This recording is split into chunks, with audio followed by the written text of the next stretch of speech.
in such a way that it will fit in an online environment. We have to design our resources and activities to maintain student-centeredness in our teaching and learning. Today, our speaker will talk about micro-learning among the many pedagogical approaches in an online distant teaching and learning. Micro-learning deals with relatively small learning units and short-term learning activities. The Dr. Mariano Lau Innovation, Creation, and Invention Laboratory is happy to have our third speaker of the Dr. Mariano Lau webinar series. Our first speaker is an educator, a trainer, a speaker, an instructional designer. She is a passionate educator with more than 20 years of experience in the field. She is a graduate of computer science at De La Salle University, Das Marinas, that's in Cavite, Philippines, with a master's degree in management and became an educator in June 2010. In 2013, our speaker for this afternoon became one of the Microsoft Education Ambassadors in the Philippines.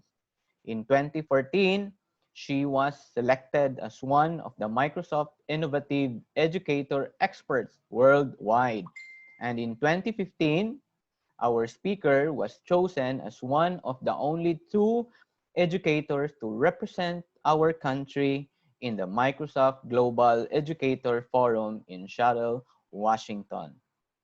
Her involvement in the Microsoft community and her passion for education and technology led her to become a teaching with technology trainer, helping teachers from private and public schools around the world to integrate technology in their classrooms, both in a virtual and face-to-face delivery mode. She does free training for public schools as part of her advocacy. Our speaker is actively supporting a disaster-proof kind of education across the Philippines and worldwide. Our speaker for this afternoon is a board of trustee of the Philippine E-Learning Society. Friends, our speaker for today, my friend, Miss Jeneline Padernal. Hi, Jen.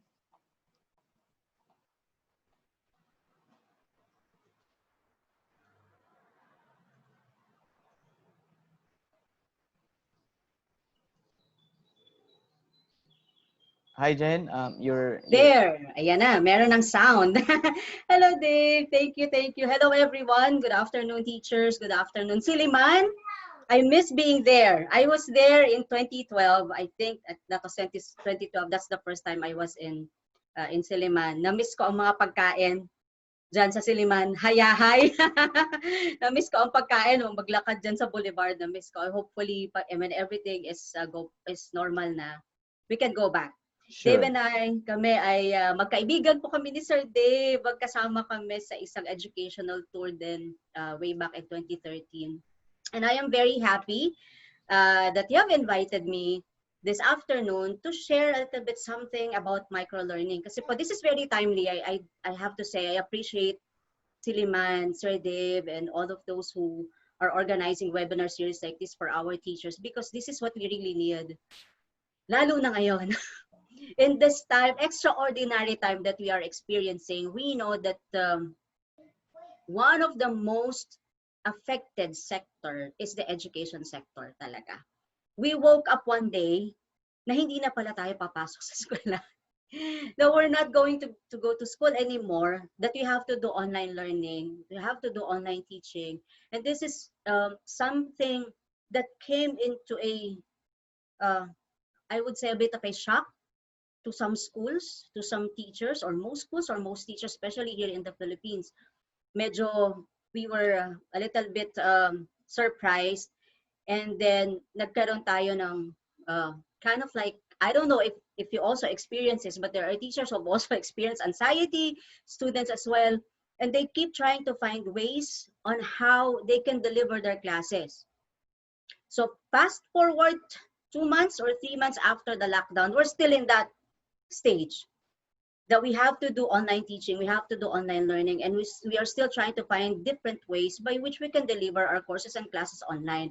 I know that this is not probably easy to other schools, to other teachers who are just exploring the realm of online teaching or e-learning, but it's just a good thing that there is a school, there is an organization, an institution like Silliman University who's doing this for our teachers, both in private and in DepEd schools, because this is going to be very, very helpful. And speaking of approaches, finding an approach, best approach, or one of the many approaches that we can probably use to deliver our classes in an online world, micro-learning is one of those approaches, which is, I'm actually also very happy that I get the chance to share with you a little bit something about micro-learning today. This is not going to be a long lecture or a long speech because I need to also practice what I'm preaching. It's micro-learning, so this is going to be a micro talk, okay? So kailangan ma-practice din natin what we're sharing. Although I talk a lot, Dave knows that. No, I can talk for like hours, but I have to practice micro-learning. So what is this micro-learning all about? Dave mentioned a little bit about it earlier, no, during the introduction. And then I'll just supplement it a little bit kung ano ba yung micro-learning. Well, from the word micro itself, pag sinabi natin micro, small or very small, very tiny. Okay? Even in learning, there's such a thing pala as micro-learning, kind of like different from what we are used to doing in the traditional way of teaching. But micro-learning, it's this is kind of like an approach to learning, bite-size approach to learning. Pag sinabi natin bite-size, maliliit, di po ba? Well, baka sabihin ng iba, naku ma'am Jen, ang bite-size ko kasing laki ng aking fist. But still, it's bite-size, no? Small size of content, small size exercises, learning nuggets, maliliit, very short type of content and exercises. The duration usually, okay, this is something that you can achieve in less than 20 minutes. Something that you can finish in less than 20 minutes. If this is a video, this should not be more than 10 minutes. 3 to 10 minutes could be enough already. Later on, I'll provide you a very good example on how I myself have experienced micro-learning. Alright, yan. Ano yung example ng micro-learning? Nakikita niyo po yung face ko dyan. That's me in the middle. Okay, one of my hobbies going to road trips, camping. But also, one of the hobbies I have is baking. However, yan po nakikita niyo dyan. All of the things that you're seeing there, those are actually some of the things or some of the cakes that I have baked before. Yan. Ako po nag-bake niyan. I'm proud to say I baked those. However, I did not have any formal education or formal training in baking. I started baking, I think, in 2000 something, a little less than 5 years pa lang. So I didn't really go into a formal training, or I didn't took a course na 14, 15, 16, X number of modules to do baking. How I started, I just started looking at ingredients on how to bake. I started like with a pancake, how to make pancakes, yan. Okay, so how did I do that? I just started searching for small content or small learning materials about baking. Okay, babasahin ko lang yan, or a video, short video, 1 to 2 minute video, I will watch it and then I try it. Okay, so that's kind of like bite-sized learning, micro-learning. Okay, you learn, I didn't need to like study from basics 101 and then up to the last part for me to be able to learn at least the basics of baking. Okay, syempre po iba pag complex na. Iba pag gusto natin yung parang kind of like pwede nang bilhin ng mga artista on their wedding, like you're making a 7 layered cake. So that's kind of like different. Small baking uh, hobby, or want to make small things, then that's how I started. I started reading small articles, okay, short articles. I started watching short videos, and then when I do that, I just look for the exact thing that I want to learn. For example, you're seeing here that cake in the middle, this one, the one with the pink ribbon, okay, that's made of fondant cake. If I wanted to learn how those small ribbons are done and the small flowers are done, what I did, I just searched for it on the internet. I browse on how it's done. The same with the icing of the cake, the same with uh, the style of making flowers, flower icing. So I just studied it. I just looked for short tutorial courses on it. Sabi ko nga kanina, less than 2-3 minutes video on how to do it. And then I started learning it. I started practicing it. Yung paggawa ng fondant itself, which is a little bit more complex, that's the time that I took maybe 2 days course. Pero mabilis lang din yon. It's not really that long. So that's kind of like an example of a micro learning. No, that's how I experienced it myself. I did a little bit of micro learning on how to bake, and up until now, fast forward to X number of years, I am now also teaching my 10-year-old niece how to do baking.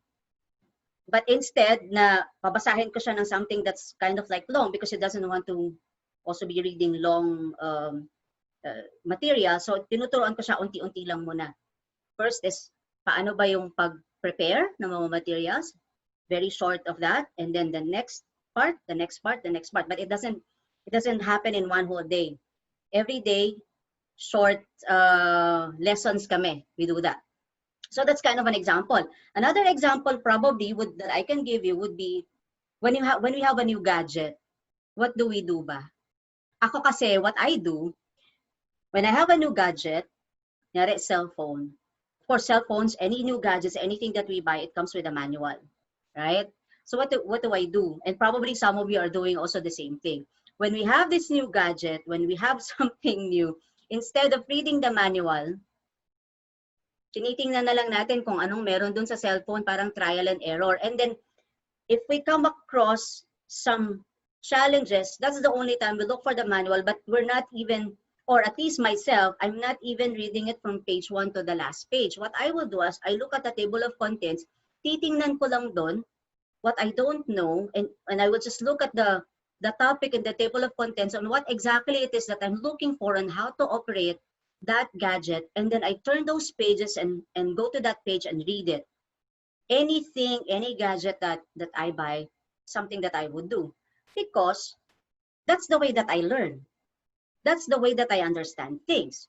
Okay, so kind of like the same with our student. Each student is unique. Each student, they learn differently and they create differently. The same with us. Each teacher, we teach in a different way.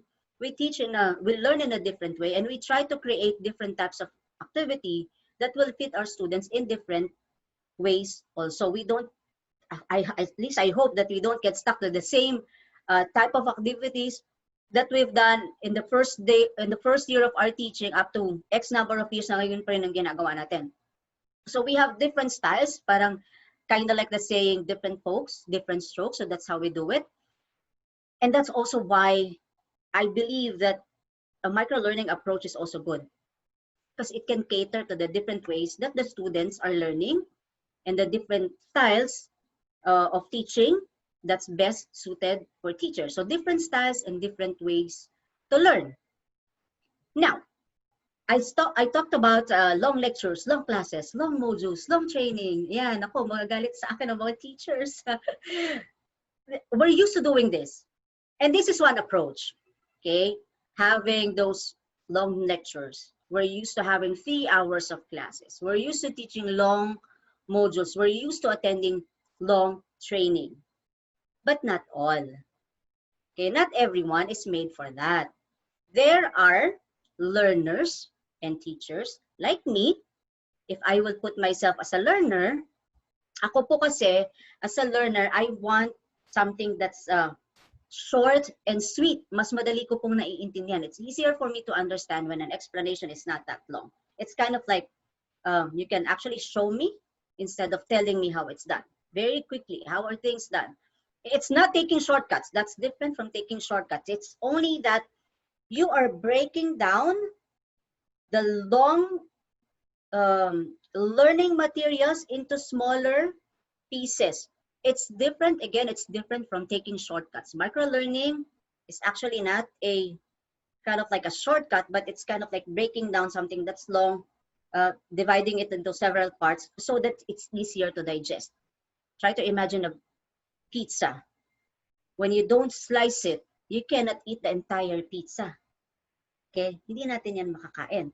So that's kind of like the same with how we prepare our learning materials. If we prepare something that's too long, those students who will benefit from that are only those students who love to read long lessons, long lectures, or watch long videos. For others, it's kind of going to be like a little bit stressful. Sometimes nakaka-burn out probably when you're, sitting for a long time. Imagine what we're going to do in the next months when the school opens. It's going to be online. Most likely, probably 80% of our classes will be delivered online kung hindi talaga kaya that we deliver it, at least part of it face-to-face. So imagine yourself sitting, or your students sitting in front of their devices from morning until afternoon, probably listening or watching several videos that's kind of like 30 to an hour long, or reading like modules that's also kind of like several pages. It's going to cause them stress. They're going to be burned out. Baka yung iba magka-experience pa ng heartburn kasi stress tayo. And it will be hard for them to digest. Try to imagine that now. Try to visualize it now. Especially now that we're looking for the best approach, to teaching and learning. So to avoid this, micro-learning really helps. Something that we can consider as one of the approaches to teaching and learning online. Okay? Para ma-avoid din natin na magkaroon tayo ng stress. You could probably tell me, sabihin mo sa you can always say, but Miss Jen, isn't it the same when we are in the classroom? We start our classes at 7 a.m. and we end at probably 5. We do lectures or we do classes 1.5 hours.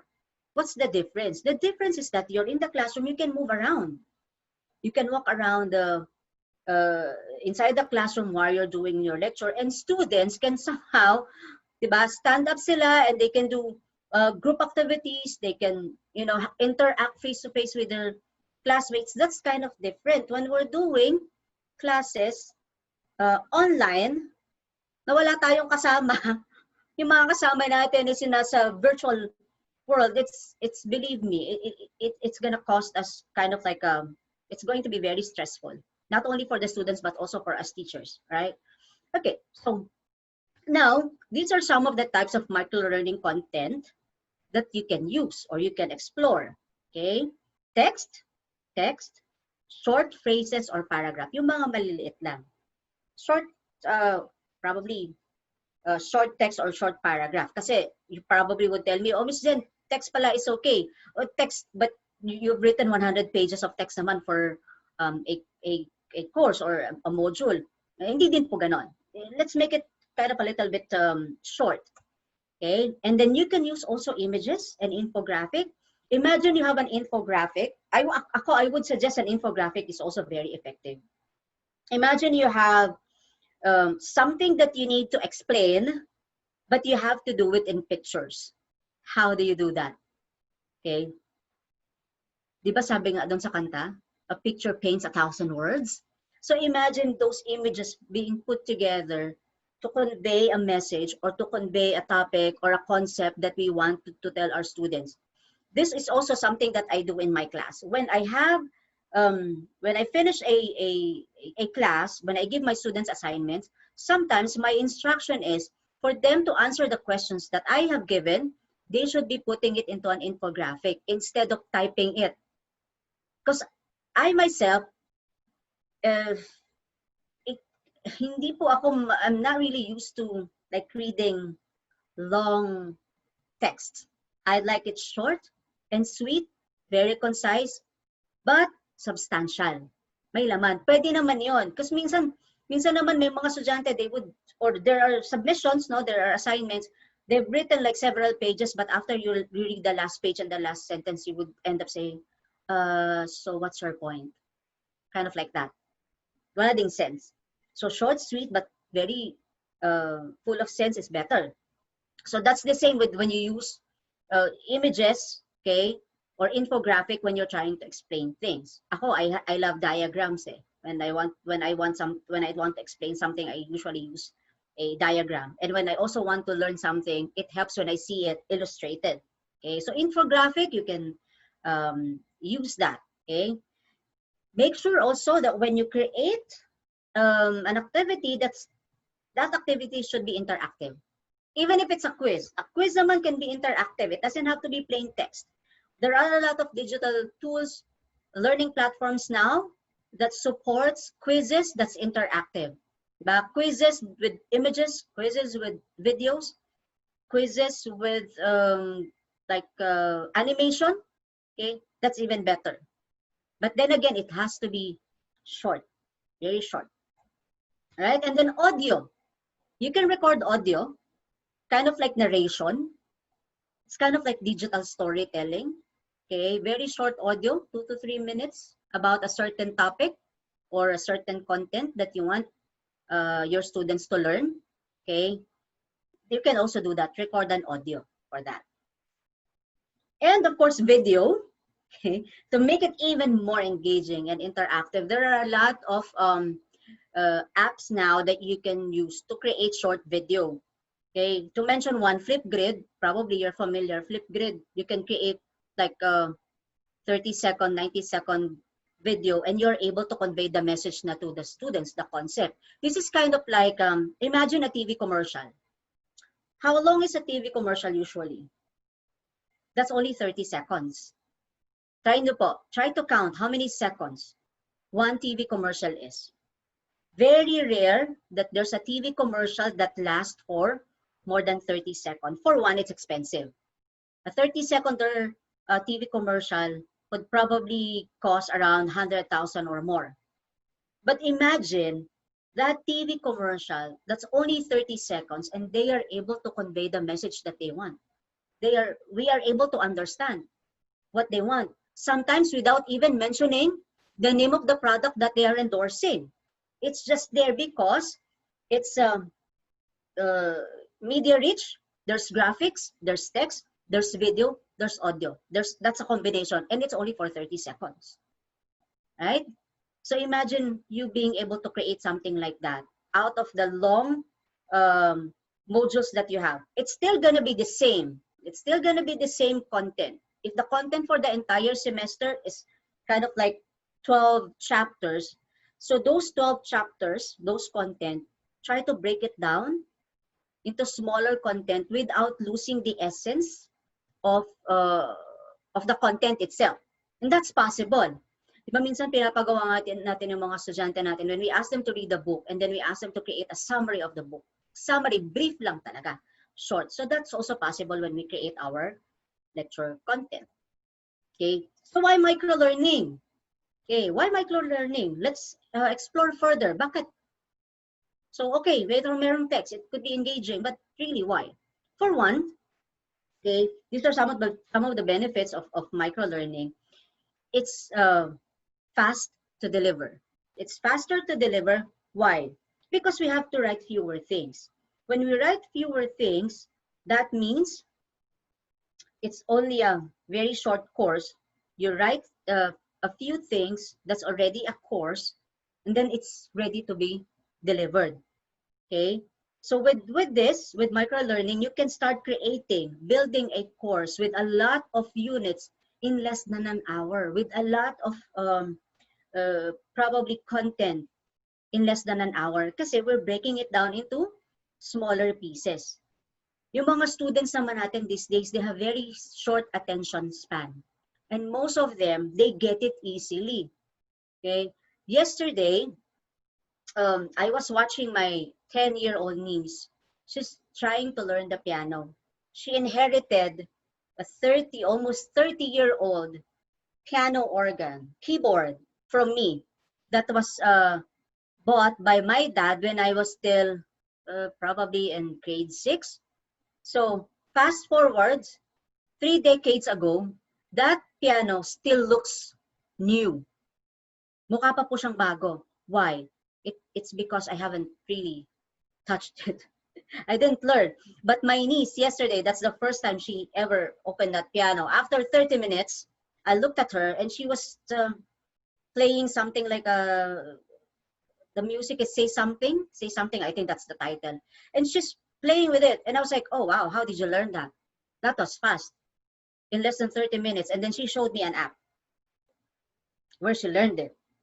So she just take her phone, open the app, put it on top of the keyboard, and then she's following. And I can tell you, that's less than 30 minutes. And I was really amazed. Imagine I had that piano for more than three decades. I never learned even how to play Happy Birthday in that piano. All right. So that's one of the many benefits of micro learning. Short. She just look for a song that she wants to learn, and that's it. Okay.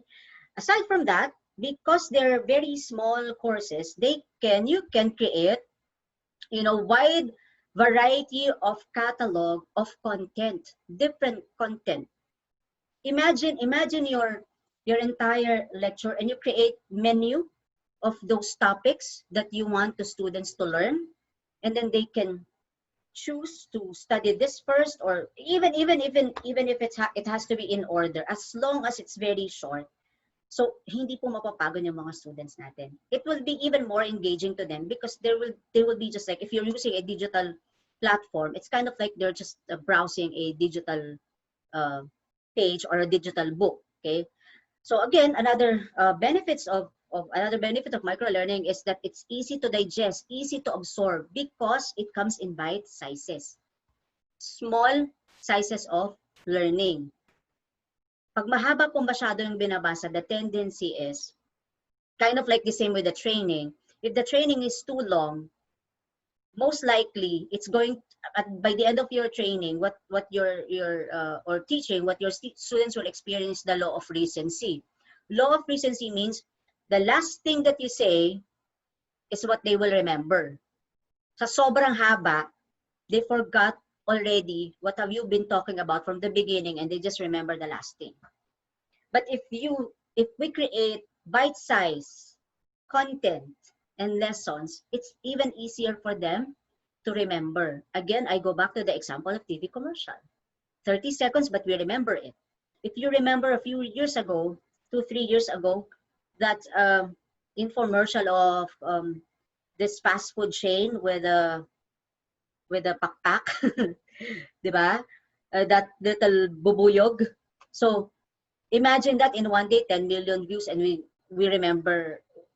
still remember up to now kung tungkol saan yung mini series nila na yun. So it's kind of like that.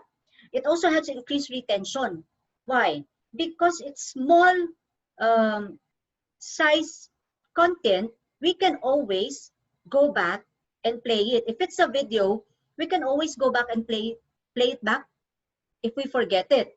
So, and it's not gonna be like tiring, or we won't feel like it's good. I don't wanna replay it because it's too long. But instead, it's only 2 to 3 minutes. I can replay it if I forget something. It's easy for me to go back to that video or to go back to that lesson because it's not that long. And it's also more focused. Why? Especially sa training, let me use this as an example kasi itudugtong natin yan. Anong kinalaman naman yan in the future pag nagtatrabaho na yung estudyante? How will this help the student? So imagine if there's a certain skill that you want to learn, okay, say a presentation skill, you just look for it somewhere, you just research for it, how to do good presentation skills. Titingnan mo na yung lesson doon and you start practicing it. Hindi mo na kailangan pagdaanan pa na kailangan ko po na yung basics of speaking before I read or I learn how to do the basics of presentation skill. So more focus on the skills, exact skills that you want to learn. Okay? And of course, it also reduces reading fatigue. Have you experienced reading a long um, article and after reading it, you feel tired even if you're not moving around? Or probably watching a movie that's more than 2 hours already, and then after watching that movie, instead of you feeling probably happy about it, you feel tired. Okay, so that's reading and watching fatigue. We want to avoid that because once you're tired, what do? You stop reading, you stop doing things. Student stops learning. Ayaw na nila mag-aral kasi ay nakapagod magbasa. So we don't want that. We want to, as much as possible, keep our students engaged. Okay? And then, of course, micro-learning supports learning on demand. Para mga video on demand na din ngayon. Whatever it is that you need, you look for it or you give it in the training, exactly what they need, okay? And that's what they're going to learn. It's easier for them. It's faster for them, okay? Now, I talked about learning on demand. I talked about training. This is also one way of this approach, okay, embracing this approach or looking at this approach, exploring this approach is also kind of like preparing our students for the future. We have to make sure that, and we have to remember that whatever approach it is that we use for teaching and learning, it's because we're trying to prepare our students for the future. We're trying to develop their future ready skills. Okay, ito yung mga future ready skills is what you're seeing in the screen now. In the future, when they start working, okay, the trend in the industry now, even yung mga industries po ngayon, business organizations are already engaged in e-learning, e-training, gamification, okay, kind of like what I mentioned kanina in the content, mobile learning, video-based learning or training, and micro-learning, even learning on demand. Ganito na din po ang ginagawa ng mga companies ngayon with their employee training. So having this approach, using this approach in teaching is kind of also like preparing our students for the future job. Or in the workplace, when they start training, they don't get culture shock. Oh, the training is very short. I only have to learn this 2 to 3 minutes video. Okay. Short does not mean that's it for the entire training. Remember, these are content of a much bigger, these are sections or parts of a much bigger content that comprises the entire training. The same with our lessons. Micro does not mean yun na lang yung ituturo natin. We are just breaking down the bigger piece into smaller pieces so that it's easy for our students to learn. It's easy for our students to digest. Kind of like what I mentioned kanina. Imagine a big pizza, 14-inch pizza. You still have to divide it for you to be able to eat it. You don't eat the entire pizza. Okay? Bukod sa hindi yan kasya sa ating bibig, no, sa mga cute nating bibig, it's impossible for us to digest that. So we have to break it down in small pieces. Pwede nyo namang, well, probably you can say and argue, well, Jen, isn't it that that's what we're doing now? We break it down, the entire book by chapters. So naka-break down. That's right, but you can still break it down into smaller pieces pa. But it doesn't mean that you're not going through all of those chapters. It's a delivery approach. Remember, this is a delivery approach to teaching and learning. Okay, now how do you get started with micro-learning? These are some of the advices that I have for you. Okay, first you start with the pie. See, I talk about pizza pie. Now it really starts with the pie. So what is this pie? Plan, implement, evaluate. It's very important that we plan. Okay, when you plan, you have to have a clear objectives. Okay, you need to also assess the capability of your school. Okay, to deliver and implement this kind of teaching and learning approach. Na-train na ba yung mga teachers? Do we have, as mentioned by Sir Dave kanina, have we prepared our lessons? Naayos na ba natin to fit the pedagogy that we have? So I remember technology, pedagogy, and content, those are things that are very important. And then identify barriers and constraints. Consider if you are going to do microlearning with the aid of technology or any digital tool or platform, consider the learner's access to technology and internet access at home. Ang maganda po sa microlearning, because it's small size, even if your students are just using their mobile phone, it's not hard to download or to access because they are just very, very small. Okay? And then, of course, consider the learning styles of your students and the readiness of your teachers. Are the teachers ready? Are you ready for this kind of approach? If not yet, how are we preparing them as a school? Okay? How is the school preparing the teachers to be ready for this kinds of approach? And then, of course, in the implementation, it's important that the content is available. We make sure that the content is available, and we make sure that you have the digital platform that will support this type of instruction. And then after implementation, of course, you need to evaluate for success. You implement this semester, okay? During the implementation, you need to guide the teachers, the stakeholders, the parents, the students on what to do and what this process is all about. That's very important. And then after that, the school, okay, should monitor, not control, again, monitor how the students and teachers are progressing with these kinds of approach. What are the challenges that they're experiencing? What are the best practices that are being developed? And if an adjustment is needed, then make the necessary adjustment in the following semester. So 3 keywords for you in evaluation: guide, monitor, adjust. Okay, those are things that we need to do. All right, so on to the tips. I'll give you a few tips. Ang dami kong tips, no? For the to successfully deliver microlearning. First of all, like what I mentioned in planning, have a clear goal, okay, and objectives. What do you want and what are you trying to achieve? Doon sa paggamit natin ng microlearning approach to teaching. Of course, I mentioned also identifying the barriers. But one important thing is for us teachers to be innovative, creative, resourceful, because we need to redesign our content. We need to redesign our approach to teaching with microlearning. It's not going to be the same way as we're doing in the traditional way of having those long materials for the students to read or long materials for the students to access. Okay, we have to be innovative, we have to be creative, because we don't want to lose the essence of the content and the concept by making those learning materials smaller.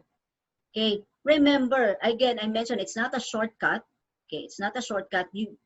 Creating smaller size of content should not remove the essence of it.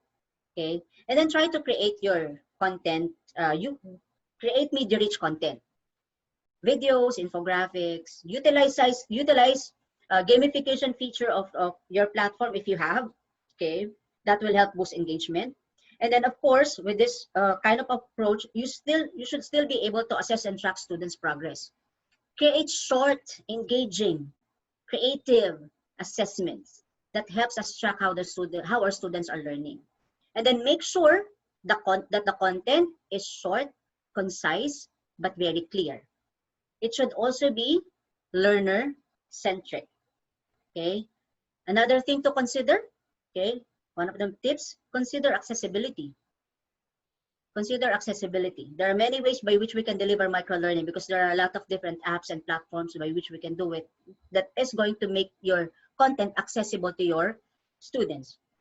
And then finally, of course, choose the right tool. It's important. Especially sa online distance learning, most probably we're going to use technology for that, unless na printed yung mga modules natin. Okay, so you have to be able to choose the right tool that fits the pedagogy that you have, the strategy that you have, and the content that you have. Okay, and then of course, let's not forget, okay, ang role natin as teachers, ang role natin as educators is to facilitate learning, facilitate knowledge, spark ideas, guide our students, and of course, make sure that with this approach that we have, we are preparing our students for the future. And I thank you. Thank you very much, everyone. I hope that somehow I was able to impart to you a little bit of knowledge or something that's going to help you in the future as you discover more of micro learning. Thank you so much, everyone, for listening. And good afternoon. Okay, thank you so much, Mom Jean. Thank you for that very illuminating words of experiences about micro learning. We will always remember and apply the pie that you have suggested for us. It's about planning, implementing, and evaluating. So for those who have questions regarding on the discussions, you can actually set your questions in the Q&A icon down. And of course, you can actually chat it here in the chat box. Okay. And of course, allow me to introduce our next speaker for this afternoon. Um, he is a graduate of Bachelor of Science in Nutrition and Dietetics last 2007 at Silliman University. He obtained his Master's of Public Health in Silliman University last 2012, and he is now an assistant professor of HE Nutrition and Dietetics Department of Silliman University. He continued his master's degree of science in food safety and toxicology last 2018 with a support from the United Board for Christian Higher Education in Asia, Commission on Higher Education of the Philippines, and of course, our very own Silliman University. He is a registered nutritionist dietitian and acquired some certificates in TESTA like cookery NC2, bread and pastry NC2, food and beverages NC2, and also he is an assessor and trainer of Trainers Methodology 1 in TESDA. He is an accreditor of Association of Schools, Colleges, and Universities Accrediting Agency Incorporation. Ladies and gentlemen, our next speaker is none other than Mr. Alvin Klein Alpuerto Manay.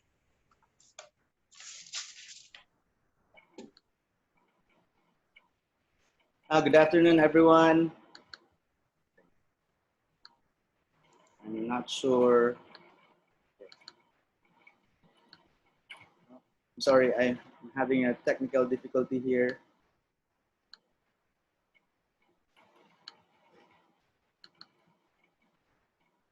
There.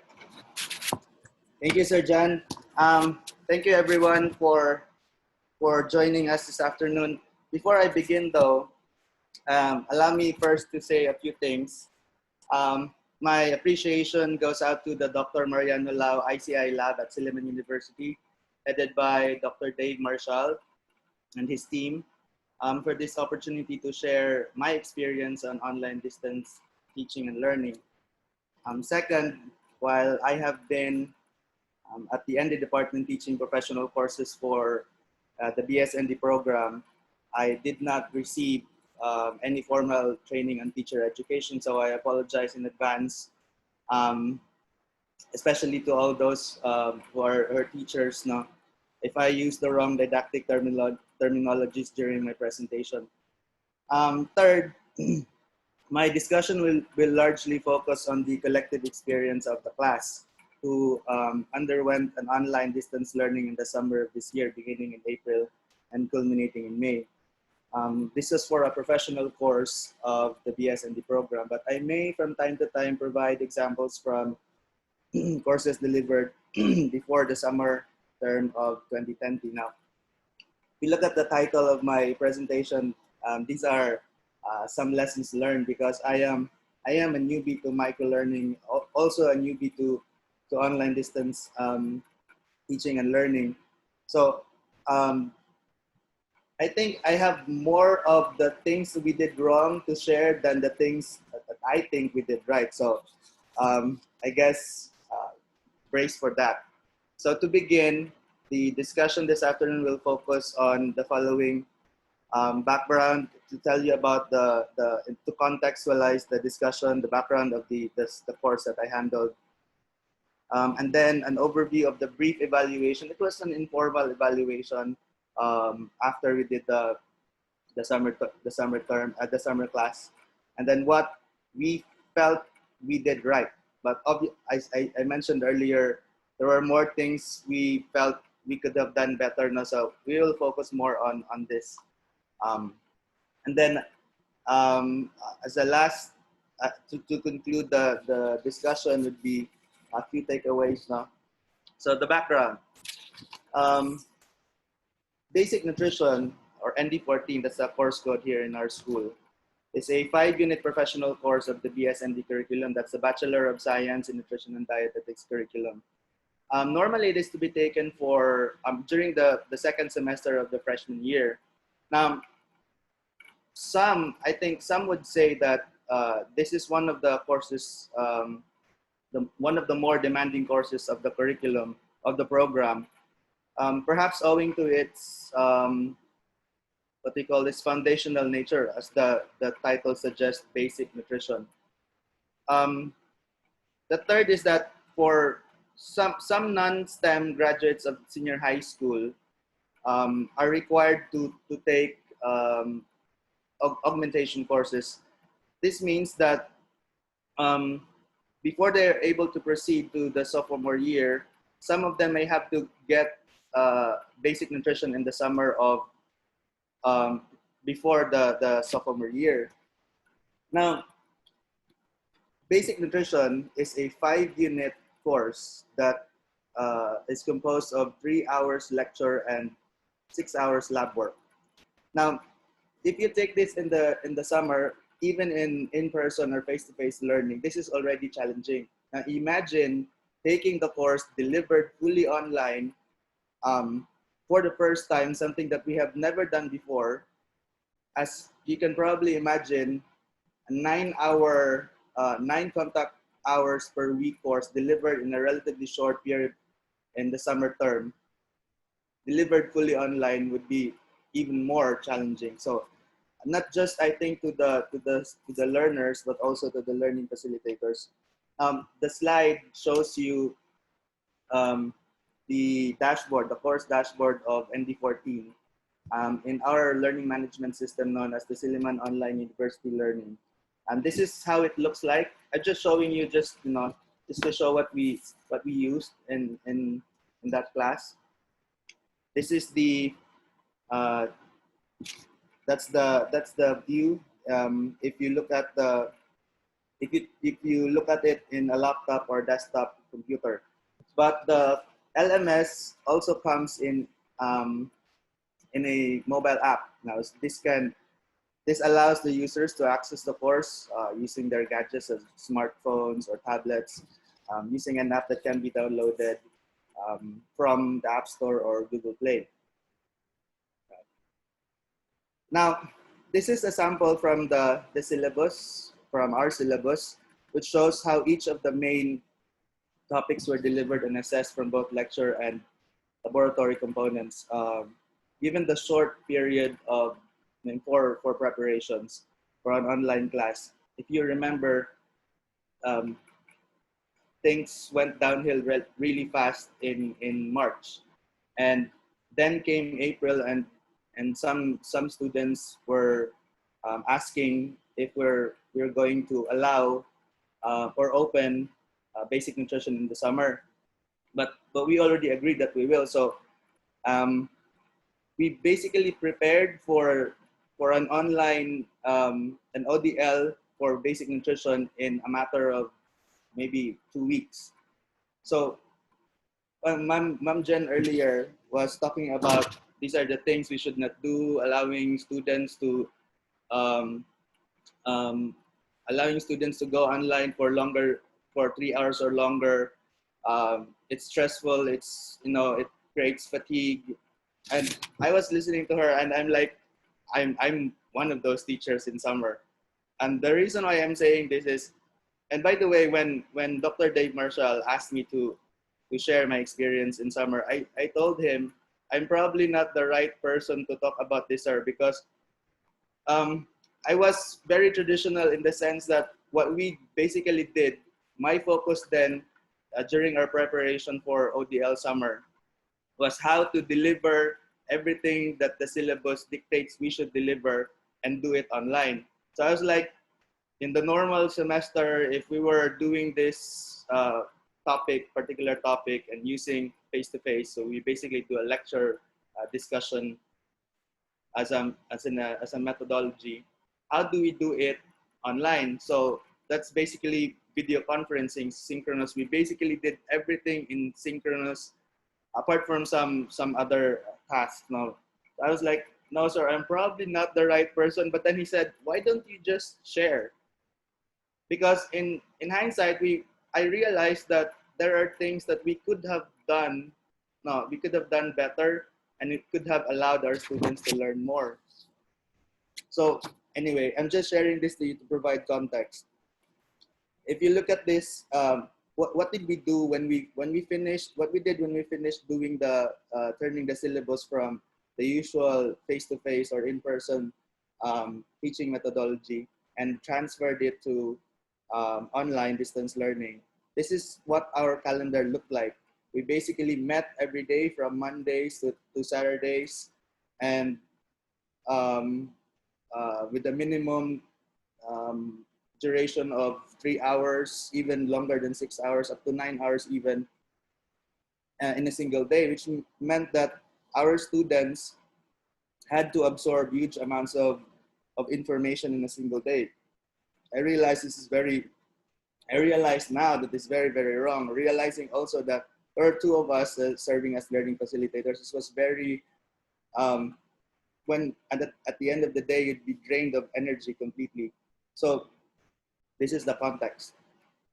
When we did our video conferencing, with our synchronous learning sessions, we used, usually we use Google Meet. Sometimes we use Zoom. This is just an example of because I wasn't able to get a picture of our discussion, one of our lessons in using Zoom. We can also use Big Blue Button, all of which were integrated in our LMS Soul. Okay, now I noticed earlier that our director for instruction is here, listening and joining our session this afternoon, Dr. Torres. But I'm afraid to show this to everyone, but I wanted to show this. We did an evaluation of our ODL in summer, but it was very informal. I asked a few things, and this was I did the evaluation using Google Forms. And there are only, by the way, there are only 6 students in this class, relatively a very small class. When asked to rate their level of satisfaction in ODL across several areas, use of technology, availability of assistance, course content, so on, until academic rigor or quality. This is their responses. Now, I'd like to focus more on course contents, things on areas. Thankfully, by the way, no one rated dissatisfied like ever, probably because they were scared. But some, however, responded on the negative. No, they were dissatisfied.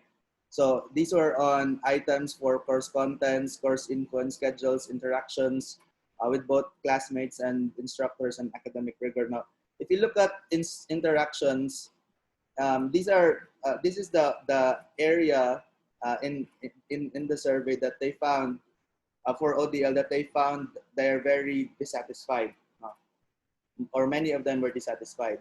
Now, I wanted to know more about these responses. So we asked questions. Now we asked them to compare face-to-face versus ODL in terms of their interactions with their classmates, which was better, face-to-face or ODL. All 6 of them went for face-to-face, citing easier to ask classmates. Face-to-face allows for proper communication. Face-to-face interactions makes you more focused and finish assigned work faster.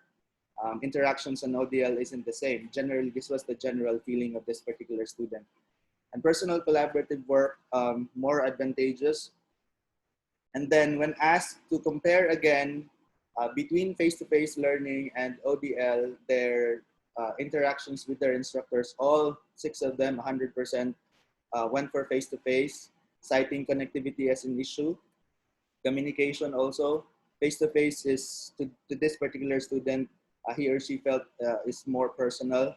Facial expressions, and this is very interesting. Facial expressions and other gestures will help instructors determine the learner's state of interest and sincerity. And uh, before this, I did not realize that this is something that's equally important, because in face-to-face, in-person learning, teachers get to see, um, get some form of cues from their students, no, other than what they're saying. Um, but it's different in ODL, because honestly, in summer, I was more concerned about how my room looked and how I'd look in front of a camera. So it was, at first, it was also challenging.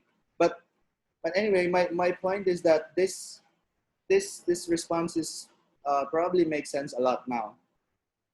And then when asked to compare face-to-face versus ODL on their level of engagement, again, all of them went for face-to-face, citing ODL was challenging. Another, connectivity as an issue, easier to understand difficult lessons in face-to-face. Again, connectivity is an issue.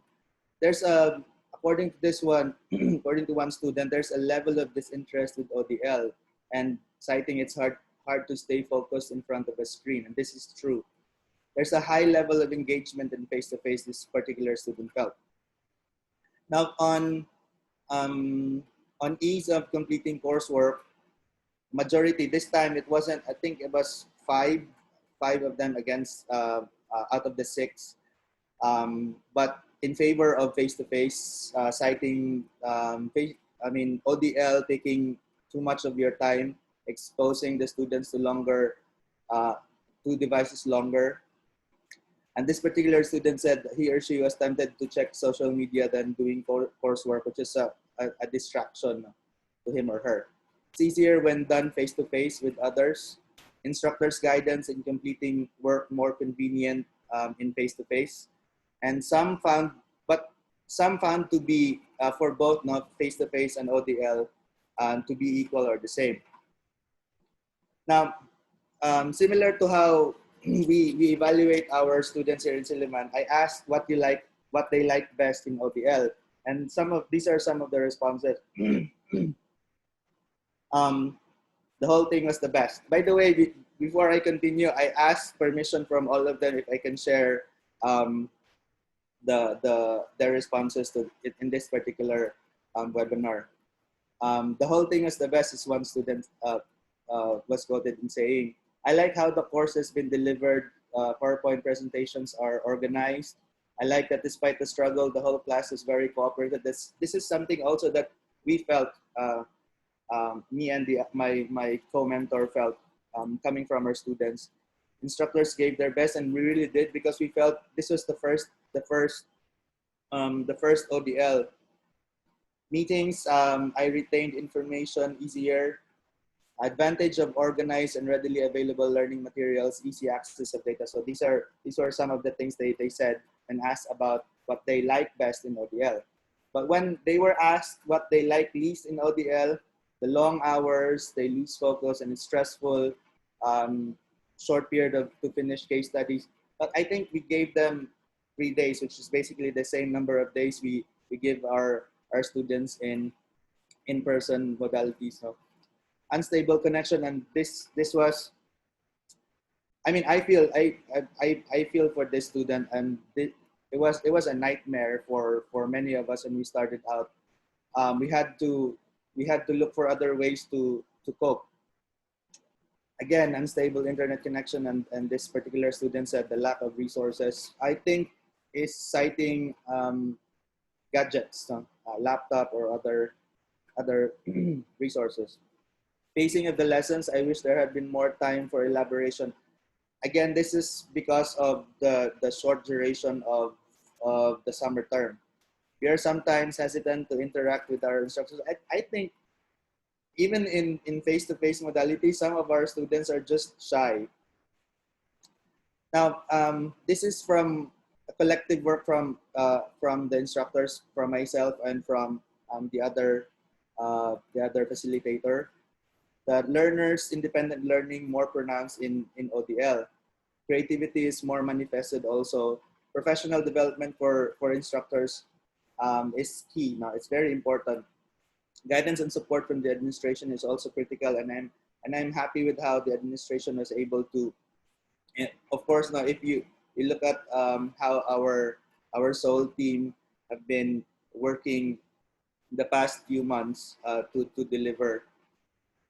Organizational skills are key success drivers for teachers, and there are many ways in which you can improve, better prepare yourself in the coming months. And for one, you have to set up an office at home. Find that spot in your home where you're least likely to be distracted or disturbed. Plotting your work schedules, even in regular in-person modalities, you have to plot your work schedules, allowing you to better appreciate and manage your time. Prepare online materials ahead of time. Still, you prepare ahead of time, even if it's not online. So these are some of the notes from the instructors. I'm gonna share to you just about. I think this is only one example of the things that we thought we felt we did right. Um, how we did how you do micro learning, as described by Ma'am Jen earlier, is you find all learning should be based on should be founded on from a learning objective. So you have to go back to your learning objective. But that's just the start now. So if you look at how we approach micro learning, in this particular instance, as an example, coming from basic nutrition, you pick a learning objective, and from there, the content. So, and from the content, figure out what you want in the big content, from the big topic. Figure out what you want to focus on and integrate as a micro learning strategy or activity. So in this particular instance, the learning objective that I focus on is the second learning objective, highlighted text. Discuss and trace the development of nutrition as a science. And from there, I picked the third one, history of nutrition. And from there, um, um, thought about what kind of micro-learning activity you can integrate. For instance, I picked a video. This is um, from a discussion, a recorded seminar entitled Evolution of Human Nutrition. And this was, the video was embedded in Soul. And then the learners, after they view the video, they kind of talk to each other in a discussion board. So this is more interactive. So the video was embedded in Soul, as I mentioned earlier. So they can just click right the video right on the platform itself, and it will just play. And then basically, when they finish the video, they can just go to the discussion board anytime for a particular period. And I think I gave them one night. I think before we discussed a little bit more on the video itself. Then what I did, I opened the discussion board on this particular activity, and then I gave a few questions just to jumpstart the discussion, and then before they proceed to the discussion board, it's like a chat room for students to engage, to interact with each other. This is an example of one section of their discussion, and you can see that I think this was almost midnight. They were still awake at almost at midnight, and they were chatting to each other after they saw the video. And what I like about this particular particular activity was that they were able to share, and they didn't have to be in the chat room, all of them at the same time. They can just, if they're tired, they can go to bed, sleep a little bit, or do something else, and then they remember, I have to go to this chat room to discuss, because this is what the instructor said. So they can just do that anytime they felt that they can go back to the chat room and and share their answers or their thoughts. They engage their classmates. Okay, so this is one. This is the example um, from the from what we felt. What we felt we did right. Now, on things that we could have done better, I this is what I wish we did. For basic nutrition in the summer and in last summer term. There are several. I think Ma'am Jen also mentioned earlier several examples already, but from her examples, I think there are some that are similar to mine. The first example, you can use short text. No, so in this example, in highlighted text, for this particular topic, I picked this learning objective on concepts and principles of human nutrition, and I note that the keyword here, the adjective, is for them to be able to appreciate. So I wanted to. I was thinking, what can I do to coax appreciation and not force it in them, and so I was thinking about what in the content, in the learning content, should I pick. And that's the role of nutrition in the development. This is basically aligned to the second learning objective. Now, usually I use a position paper of the Academy of Nutrition and Dietetics as an article for them to critique. But this this is in the previous semesters now, even in the summer of last school year. But then this is like probably a 8 to 10 pages long article, and most of our students don't really like to read that an article that long. So what I think I should do in my next class, if I use the same article now, is instead of asking them to read the entire article, you just ask them to read a small section of the article, and maybe you can maybe find an abstract, right? So in any scientific journal or article, you can find an abstract. Now, for position papers, for most position papers, you'll get a position statement. So what I probably do is, instead of them asking them to read the entire article, maybe I'll just ask them to read the abstract. But position statements are relatively shorter than even compared to abstracts. And Ma'am Jen earlier said you can maybe get a short text, and the position statement says a lot of things already about an issue. So this, if I choose to ask them to read a position statement of this article, I provide them a link, and then they read the position statement. I give them a few questions to guide them in their thinking process. Maybe, just maybe, after reading the position statement, they might be interested to know more, and then therefore read the abstract. If they, after having read the abstract, if they feel that their interest is now sparked, then maybe they get to read the entire article. So what I'm saying is that while reading the position statement, asking them to answer a few questions regarding this position statement, and that's it. If it finished, maybe one or two students get their interest sparked enough so that they read the abstract or the entire paper. So that can lead to more learning. The second Now the second example is on narration through video logging or blogging.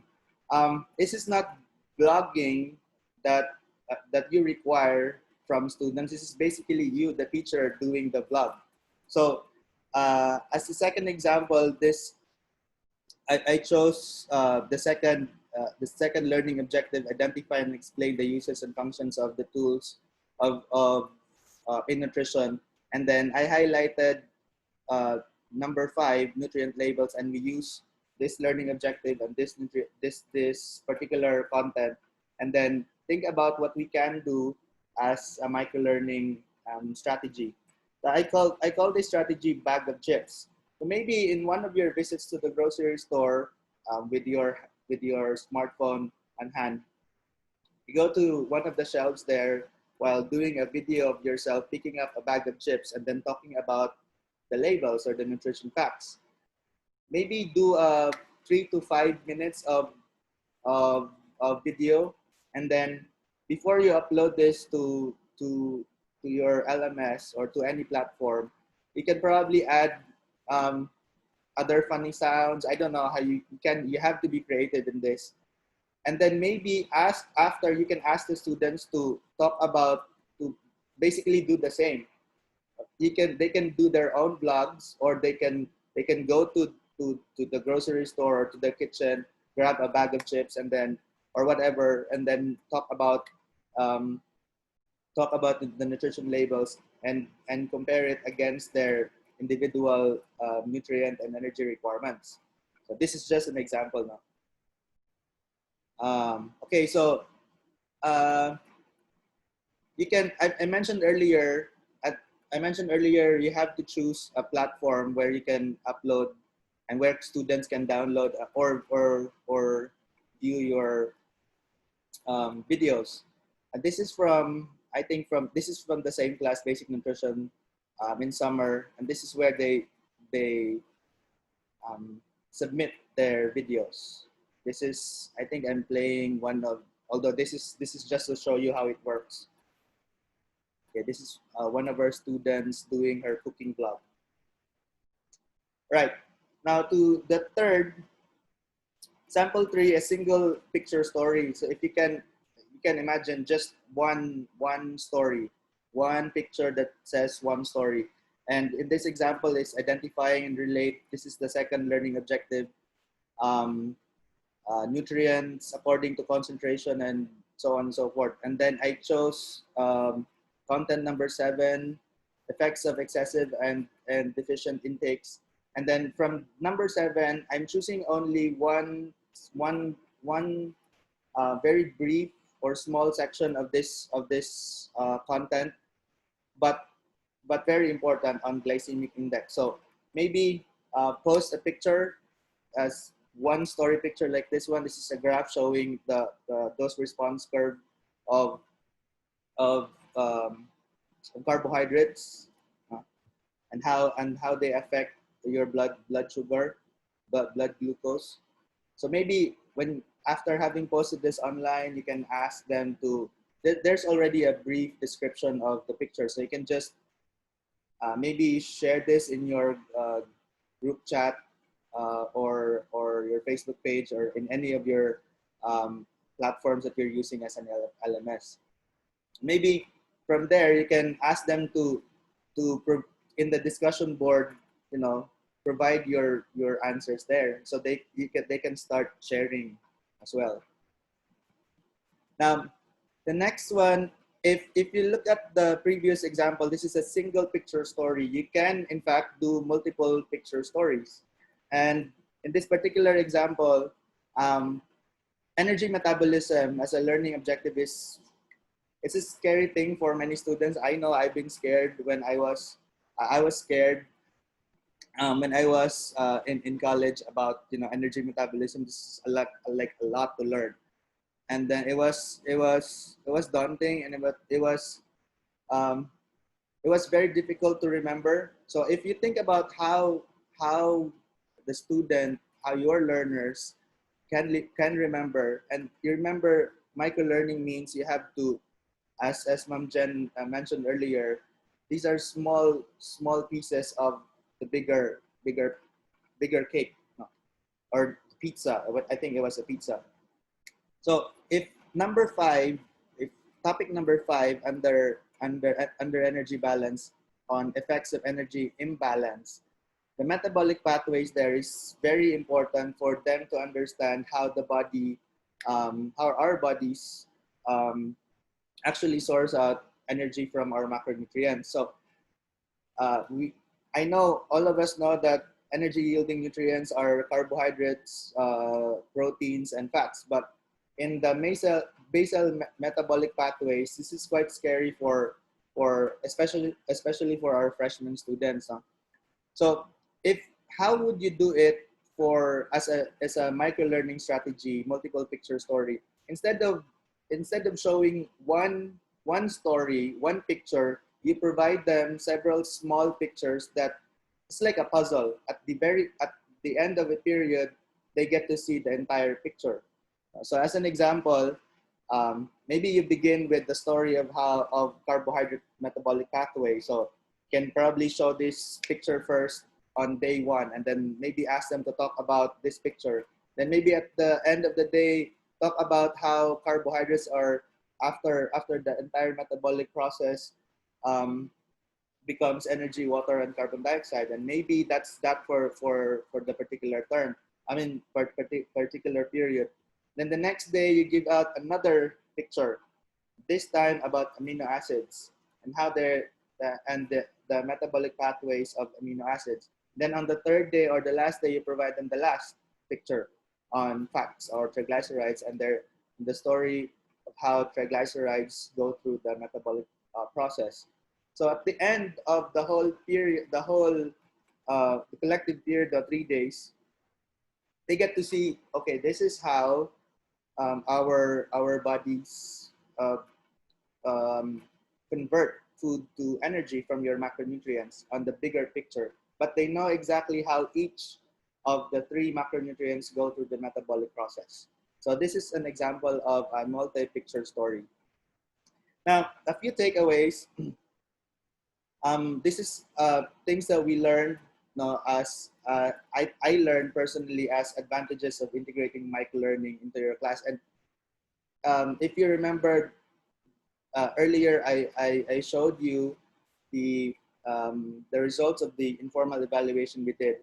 Many of them said that there's just too much happening. So one of the advantages of microlearning, it does not overwhelm learners that often lead to loss of interest. So because they're small, they're easy to swallow.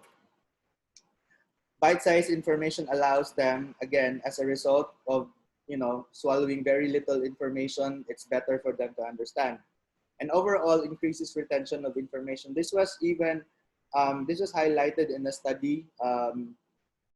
I forget this is what it's in one of my references below. If you can, after I'll show you that microlearning or integrating microlearning into your curriculum basically improves retention of information, and how the student uses that information is, as a result. But there are potential pitfalls to microlearning. We realized that I realized that you can't do microlearning for everything. No? So maybe integrate it, because it may not be enough to meet the objectives of a course. It's simply not feasible for you to use microlearning strategies across every single topic or for every single learning objective in your syllabus. Specific strategies require specific LMS features, so maybe check first, or if you don't have if you're not using an LMS such as those provided by Moodle's Blackboard, maybe think about other platforms. You can use Messenger, you can use Facebook even. Not all learners are digitally advantaged, no? So you have to think about, I think Ma'am Jen also mentioned this, think about how they'd access the information, how they'd access your assignment or part of your lesson delivered as a micro-learning strategy. So you have to think about maybe internet speed, so instead of uploading a 200 megabyte video, maybe smaller videos, 3 minutes, no more than 10. They're very easily accessed. reduces physical interaction between learners. I think this is true, but online you can you can do more if you allow your students to find creative ways to digitally meet. No? But I think this is more on what one of our students said earlier in the when I showed you the evaluation. It's meeting online is literally not the same as meeting. How it feels like is not the same in face to face. I I guess that's it. This is the view of our university. I'm using this as the PowerPoint background. Some of my references maybe will help you if you're thinking about integrating microlearning into your courses. I'd suggest you go and read one of these references. And thank you very much for your time.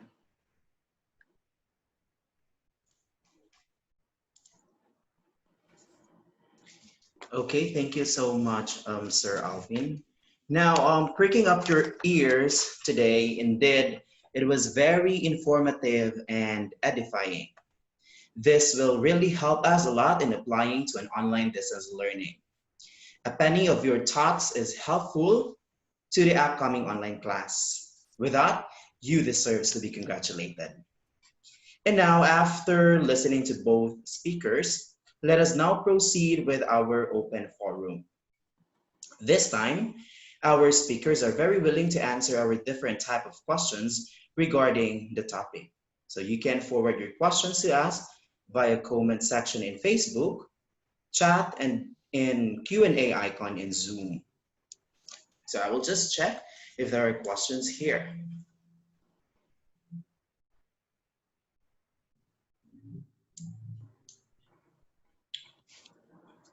So we have here our first question from Ma'am Ivory Dayan Amancio. This is for Ma'am Jen. Hello. Yes. Wait, where's my video? There. Okay. So the question, Mom, is according to Ma'am Ivory here. Hi everyone, I would like to ask for Ma'am Jen's lecture a while ago. Should it still be considered micro-learning if we will have at least 3 minutes video presentation prepared for our students? Yes, that's exactly the idea of microlearning, is having those very short video, 3 minutes. Remember, no more than 20 minutes. Kung kaya ng 3 to 10 minutes, that should be great. 3 minutes is fine. Yeah, that's actually ideal. Okay, thank you so much, Mom Jen, to your response on the question. I also have here questions coming from Facebook. Um, with there are teachers that are new to microlearning, and how should microlearning be designed in a virtual classroom? Would you give any tips or suggestions for us, teacher? So I'll go first, Sir Alvin. Because Sir Alvin has already, his presentation is very, actually very comprehensive on how you can actually deliver micro-learning in an online environment. For one is you have to consider the tool that you're using. There are different ways, but the very essence is that the main thing is that it has to be, again, concise, short but sweet, very substantial. Now it will vary depending on the digital tool that you're using. If you're using any digital tool to deliver your micro learning, so you can design it. Again, you have to consider the content that you have, the entire content for the entire class or for the entire semester, and then design it in a of course shorter version. And then you also have to consider the technology that you have, where you're going to put it. The presentation that Sir Alvin shared earlier is actually a very good example on how you can do it in an online environment. So you would have to consider again. It's kind of like the TPAC model: technology, pedagogy, and content. You have to marry all of those three. You'll never go wrong when you have that framework as your springboard or as your guide. Okay, thank you so much again, Mom Jen, for that. And we have here another set of question for Mr. Manay. Sir, this is for you. Um, how was your experiences so far, sir, in teaching using the context of micro learning? Um, I said earlier what I presented. I wish we did during the summer. And I in fact when Manjan was talking earlier, I was like, oh gosh, I'm guilty as charged. I wish I found out about micro learning before we started this summer class. But I also learned that, having read through some of the references I shared earlier, um, there is no hard fast rule on how to do micro learning. In fact, it's still an evolving um, pedagogy now.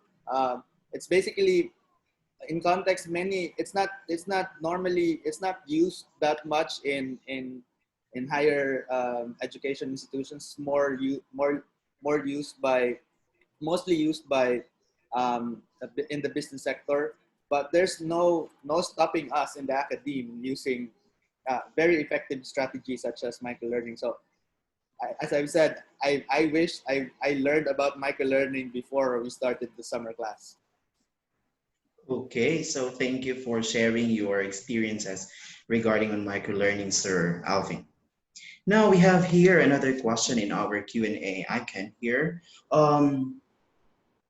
According to our anonymous attendee, microlearning is new to me.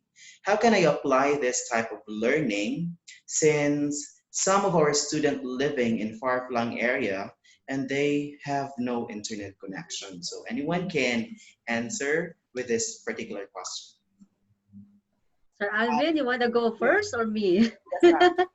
Um, the idea. Okay, this is I know it's frustrating to many. I feel you. I feel the same. Um, but for an online course to be delivered online, you have to have access to um, to the internet. But if micro learning can be delivered other than online learning, bits of information delivered uh, across TV shows. Perhaps I don't know. I'm not an educator in the sense that I have a degree in education, but maybe just a suggestion. Maybe radio shows, TV shows, maybe magazines, short clips, letters. You can still send letters. I think it, that gives very small bits of information.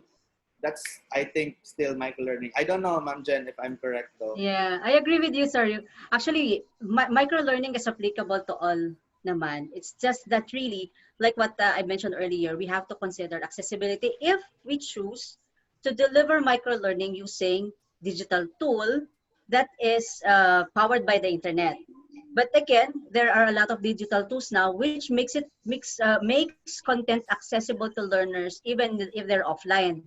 So if they have, let's just say, they have a cell phone, they have a smartphone, they can download the content, read on it, access it. Otherwise, there are other ways by which microlearning can be delivered. Because microlearning naman, it's not something new. It did not came out just because there's some technology. Even before there are already microlearning, we're doing it. If you give like a 5 minutes talk show, like what we're doing now, that's already micro learning. And then Sir Alvin mentioned broadcasted in television. Of course, you see television kasi balayo ang reach niyan. We've recently done some similar to that. I had a webinar that is broadcasted in Solar Learning channel. That's also a very good way to do it. We have a lot of television network that was probably willing to help us, to help the schools be able to deliver these kinds of learning. It can be done. It can be done. You can record short videos, probably broadcast it on TV or have it downloaded and give it to the learner. So those are the many ways. by which we can still deliver micro learning, especially to those places which has connectivity challenge. Okay, so that is why micro-learning courses are easier to develop and update, right? So we also have here another set of questions to Mr. Herbert. This is for Sir Alvin. Thank you for sharing your micro teaching practices in your class. So we have here his question. What tool did you use to assess students' experience of online distance learning? Uh, Would it be okay for you to share the tool if in case? Thanks again. I mentioned earlier, it was a very short, probably under 5 minutes or under 3 or 4 minutes, um, using Google Forms. It's very easy to set up, and and um, it's very convenient for for on the go people like myself. I'm not really on the go right now, but um, if you want, yeah, I can share. I can probably give a copy to Dr. Dave, and maybe Sir Dave can share it to the participants. Okay, so I think after this session, Dr. Dave will be sharing your tool to someone who are asking about it. Okay, so still here we have another question to another attendee. Hello, I would like to ask again, Sir Alvin, it's your turn. Is it applicable to integrate micro learning for blended learning modalities, especially in face-to-face and or synchronous or asynchronous online learning? Ma'am Jen, I think answered this earlier. You can basically do, and it's you can, yes, to answer the question, yes, you can. In fact, you're encouraged to do so. I would encourage you to do so. Having regretted not doing it in summer. So yeah, I would. Yeah, also to add to that, it's actually like one of the, I wouldn't say really perfect tool, but this fits perfectly for blended modality of learning. So pwedeng yung mga content nyo na smaller pieces will be accessed by the students in an online asynchronously, the asynchronous way. And then synchronously, you'll have 5 minutes checkpoints if you still want a short uh, live sessions with your students, or it could be like the live sessions is the longer one, and then the smaller sessions online are the bite-sized content that they will have to go back and read. So for example, you did the lecture for about an hour and you still want to deliver the same lecture, break it down into shorter videos or kind of like shorter content, put it in the platform that you're using, a learning platform that you're using, then the students gets to access that even if they're not online real time together with their teachers and their other classmates. That's actually the beauty of having this smaller size content. It's easily accessible. Anytime they can access it, anytime they can go back to it. The critical part is how we configure that and how we construct it as a teacher. It shouldn't be something like we just copy and paste the bigger lecture that we have and make it to smaller ones. It's not going to be like that. Like what I mentioned earlier, we have to be innovative. We have to recreate what we already have, not copy and paste what we already have and put it into smaller ones because that's already micro big because we made it smaller. It has to be done, at least recreate and redesign it.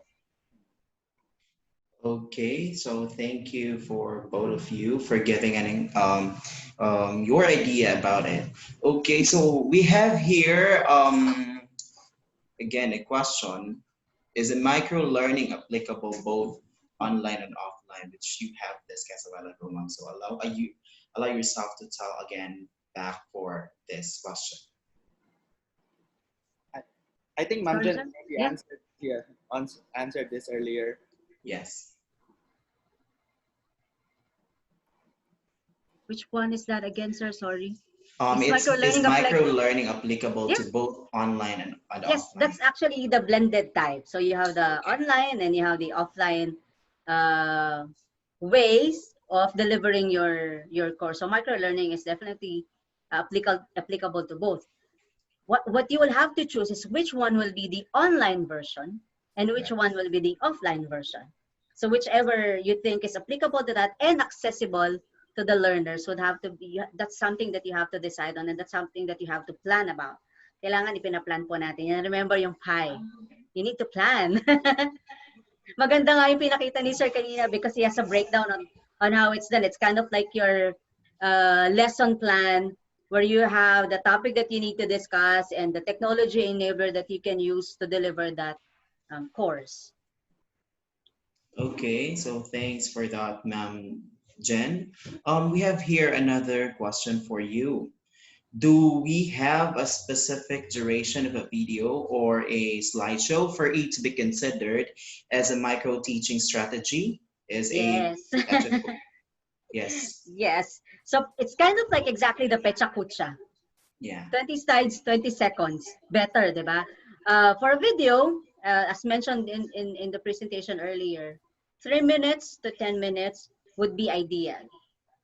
If you have to go over 10 minutes, just make sure that it's less than 20 minutes. If it could be lesser than that, imagine the TV commercial that I use an example. In 30 seconds, they're able to convey the messages very clear. But you really have to prepare for the content that you are going to put in there so that the message is clear, even though it's kind of like just a short video. And also, Sir Alvin mentioned kanina pictures, because I was listening to him. Images and infographic, that's actually very good also to be used. You can create like a photo essay. I think he mentioned something like, is that carbohydrates ba yun, sir? Or you mentioned something about that. I know it has something to do with the health. I'm not sure if it's carbo or or fats. So you can create a photo essay on how it's happening and put it together, kind of like an activity also with the student creating a puzzle. So it could be something like that. For a video, 3 minutes, 5 minutes would be ideal. Okay, so thank you, Mom. Again, another set of question here for you. What are your suggested application for gamification? Yay, I have quite a few of this. One is Kahoot. Kahoot is, I know that you're familiar with it. That's one of my favorite that I use for my class. And there's like still a lot of like gamification apps that you can use, even in your learning management system that you're using. Some of the learning management system that's available, they also have the gamification feature. You can also use that. If you search for like in App Store, there's like a lot of gamification apps that you can also use, but really one of my favorites would probably be Kahoot. Okay, so take note of that, right? Take note of the application which Mom Jen was suggesting for us, for us to be able to apply it in an online class. Okay, we have here another question. Is there a way to determine if micro learning is effective to a specific subject? Anyone can answer about this. Um, I mentioned earlier I want to do micro learning and not fully integrating it, but I'm fully integrating micro learning into my course syllabus in the coming semester. So I may have to think about how to what is it determine if it's evaluate it. So I'm probably not in the position to to answer this. So maybe Ma'am Jen, and I'd be more than happy to take notes from Ma'am Jen. Yeah. So first thing is you have to look at your subject. So micro learning has its own limitation depending on the complexity of the subject that you're teaching. Probably not for the entire subject, but you can have parts of the subject be delivered in a micro learning way. Although micro learning can be applied almost in any subject area kasi wide ang kanyang reach eh. Try to imagine, but for much more complex concept. Okay? So probably hindi natin masyado magagamit si micro learning doon. It needs to be like a kind of like a longer explanation and lecture for that. But the way to really determine if you're effective, so after implementation, you have to evaluate. kind of like what Sir Alvin has presented earlier. I think he did a little bit of a survey on what's comfortable to the students and to the teachers. So after implementation, evaluate, ask the learners about their experience, ask yourselves as teacher or kind of like the school, ask the teachers how are the experience implementing short content. Please bear in mind also that when we say microlearning, it's not kind of like taking away some of the parts or some of the concept that we have in our lecture. We're just breaking it down into smaller pieces, but it's still there. Everything is still there. So even if you have, say, let's just say, for example, in an online distance learning, you're teaching engineering. You're still going to be teaching the same concept, but only that you have to deliver it on smaller parts, shorter parts. But there are of course topics and areas in engineering where microlearning was probably cannot be applied. Pag kailangan ng mas mahabang discussion, then don't force it to be something that's micro. Don't force it to be that just so we can do microlearning. So you really need to look at your subject area.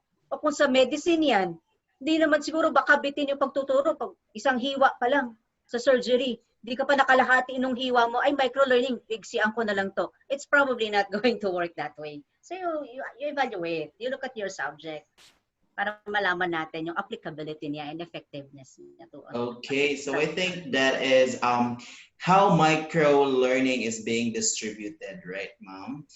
Yeah, We have here one last question to Ma'am Marisol.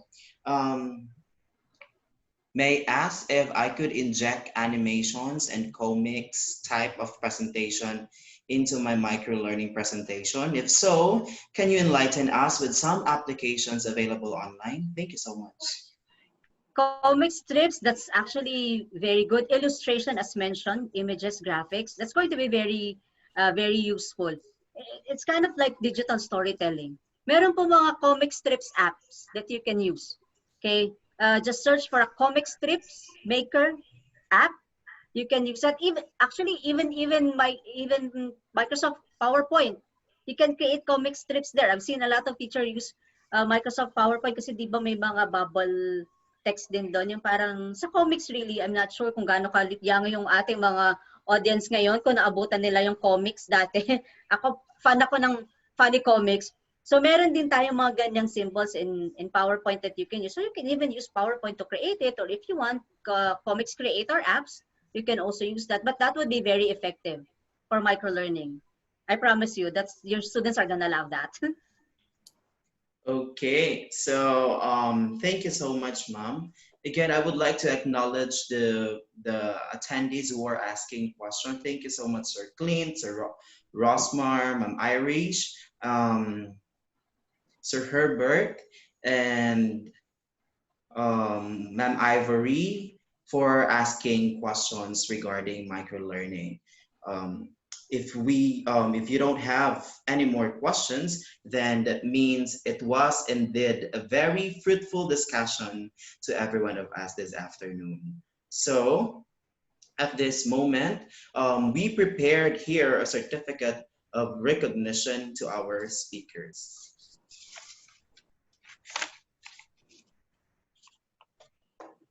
Okay, so allow me to read the citation. Silliman University, ICI, Mariano C. Lau Technology Laboratory presents this certificate of recognition to Ms. Jeneline Padernal for sharing her valuable knowledge as a guest speaker during the third series of Dr. Mariano Lau webinar series with the topic Microlearning, which was held on the 18th of July 2020 via Zoom online. Signed, Dr. Dave E. Marshall, our project leader of Dr. Mariano Lau ICI Laboratory, and of course, our director of Silliman Online University Learning. Thank you so much, Ma'am Jen. Thank you, Silliman. Thank you, Sir Dave. Thank you, everyone. Okay, same citation will be given to Mr. Alvin Klein Alpuerto Manaay. Thank you so much, sir. Salamat sa pag-imbitar. Okay, so to bring something to a successful conclusion again, micro learning is one of the most effective forms of learning and training. Micro learning courses are easier to develop, update, and distribute compared to traditional e-learning courses. That is why we need to interact with these highly targeted learning bursts. And please remember the PI, which Mom Jen has been suggested to us. And we had a whale of time this afternoon seeing our attendees via Zoom and Facebook Live. But before we go, let me announce that we must submit our evaluation after this session, which will automatically appear on screen after this webinar. Make sure you have to do this so that you can complete your participation in this webinar and we can send your certificate.